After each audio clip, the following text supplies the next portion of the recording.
Hey friends, Amy McMillin here, mobile vestibular therapist in Northeast Ohio. If you have been diagnosed with 3PD or struggling with your treatment of PPPD, you're in the right place. I've been helping people for years manage and tackle healing their 3PD. And now I want to share with you my method of treatment for my clients that I use. When working with persistent postural perceptual dizziness, the first principle that I use is cardiovascular exercise. Why I do this?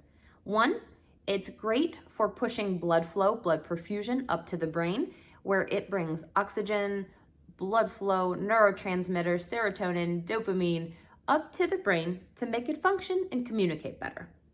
The second reason, in the literature, it does support that 150 minutes of moderate exercise a week, which is about 21 minutes a day in that moderate range level, can be more effective than antidepressants in treating mental and physical health issues. So I use cardiovascular as my step number one in treating triple PD. We use that, and then it can make your gaze stability exercises more effective, which is step number two. Your traditional vestibular therapy gaze stability exercise. I'm going to put a playlist of my gaze stability videos and exercises right here so you can learn a little bit more about those exercises. What do they do? If your initial insult leading to triple PD was a vestibular weakness, something wrong with the inner ear, you're going to want to strengthen that communication between the inner ear, nerve, and brain. Gaze stability exercises do that for you. So these exercises are your move your head as quick as you can, keeping your image locked on a target.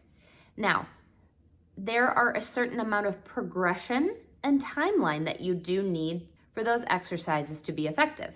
I recommend 20 minutes a day of gaze stability exercises. You'll see in some of my other videos, you start seated and you eventually work your way up into a walking inside and walking outside progression. There are many tips when it comes to doing VRT, gaze stability exercises appropriately. Make sure to check out some of my other videos with that. But this is a crucial part of your PPPD program as well. Step number 3 is grounding and balance exercises. When it comes to 3PD, the brain often picks the visual sense over your touch or your somatosensory. So for you to have an effective strategy and treatment, you need to be great at grounding and balance. What is grounding? I have a video on that too. Grounding is the choice, the conscious effort of picking what your body feels, your feet or your rear or your hands, what your body feels over the perceived sense of motion in your brain that happens with PPPD. So I also recommend 20 minutes of grounding or balance exercise with a conscious effort of focusing on how engaged your core is, how tight you can make your thighs, how solid the feet feel on the floor. So that is strategy number 3 for treating 3PD. Strategy 4, I recommend a minimum of 5 minutes a day of calming your nervous system. With 3PD, there's a tendency for hypervigilance, hypersensitivity to everything in your environment, where we are constantly waiting to be triggered by our dizziness again. So what we need to do is get out of that constant state of alarm, saying, I feel dizzy, I don't like this, I'm gonna remove myself, and that will trigger dizziness. We have to learn how to ground and to calm our nervous system. So your choice of any calming strategy that you want. I like 4-7-8 breathing, diaphragmatic breathing, EFT tapping, where there's a sequence of body tapping where you are trying to be mindful and present of what your body is perceiving, meditation, visualization. All of those strategies can help kind of ground you and decrease that fight or flight response that's so common in triple PD. So the last strategy, number 5, is habituation, and this is a big one. There's 2 types of habituation that I do with my clients, optokinetic and self-movement. Let's talk about optokinetic first. I have plenty of videos on optokinetic training and how to complete it. But what optokinetic training does is try to consciously pick our touch system while we're watching something visually busy. So that could be a GoPro video off of YouTube of walking through a Costco, a Target, a parking lot, a casino, while you're trying to sit in your chair or stand with your feet solid on the ground and make your brain pick that touch system versus that fake, false sense of visual movement. With 3PD, it's so common that our brain picks our visual sense for awareness and spatial orientation, but it will lead to dizziness because when we watch something moving, but our ear and body says, no, you're still, that gives you that sense of sway, of wonky feeling when you're in crowds and visually busy places. So optokinetic training is a way to combat that. So the second form of habituation is self-movement. Now this is a big one, and I use a lot of cognitive therapy approaches with this form of training. So let's say you get dizzy when you are taking dishes out of the dishwasher. So what you're going to do is set a goal for taking the dishes out of the dishwasher without holding on and with having dizziness at a 1 or a 2 out of 10. That's our goal. So what we're going to do is each day practice that task by changing directions, moving diagonally from one corner to the other, and grounding while we're completing that task, desensitizing, letting the brain get used to that movement until the dizziness is no longer experienced. Now, everybody will have a different timeline.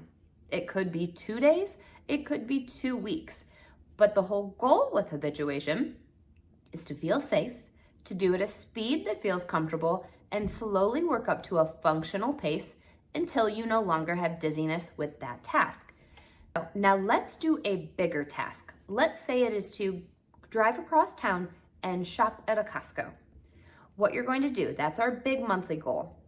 Each week, you are going to accomplish something that gets you to that big goal. First, maybe the practice is to visualize the way you're going to drive. Is it a back road? Is it a freeway? What time are you going to go? That can get your mind ready and prepped for your travel. Reduce that anxiousness that you might experience about thinking about driving. That was one thing that we did this week. The second, maybe it's a GoPro video to shop around Costco. I have some on my playlists. So say we do every day, I do 5 minutes of a GoPro video of shopping in a Costco. And then the last thing that we're going to do for habituation is to practice walking with head turns, like we're shopping. So that was an example of taking a big goal and breaking it down into little baby segments so you can work on improving your function and accomplishing that big goal.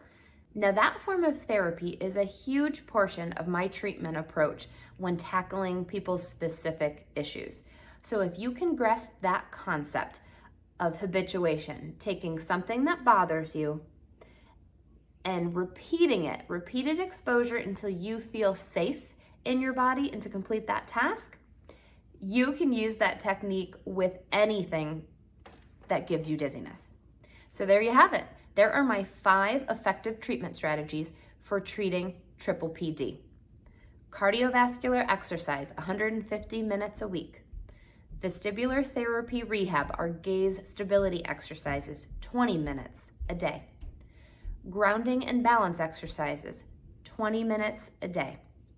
Some form of calming your nervous system, minimum of 5 minutes a day.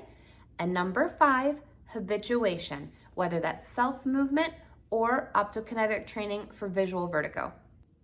One point I want to address. I hear a lot of content, a lot of information saying that therapy is not effective for PPPD.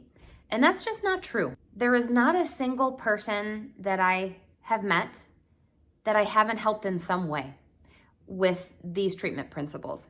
It might not cure all your symptoms.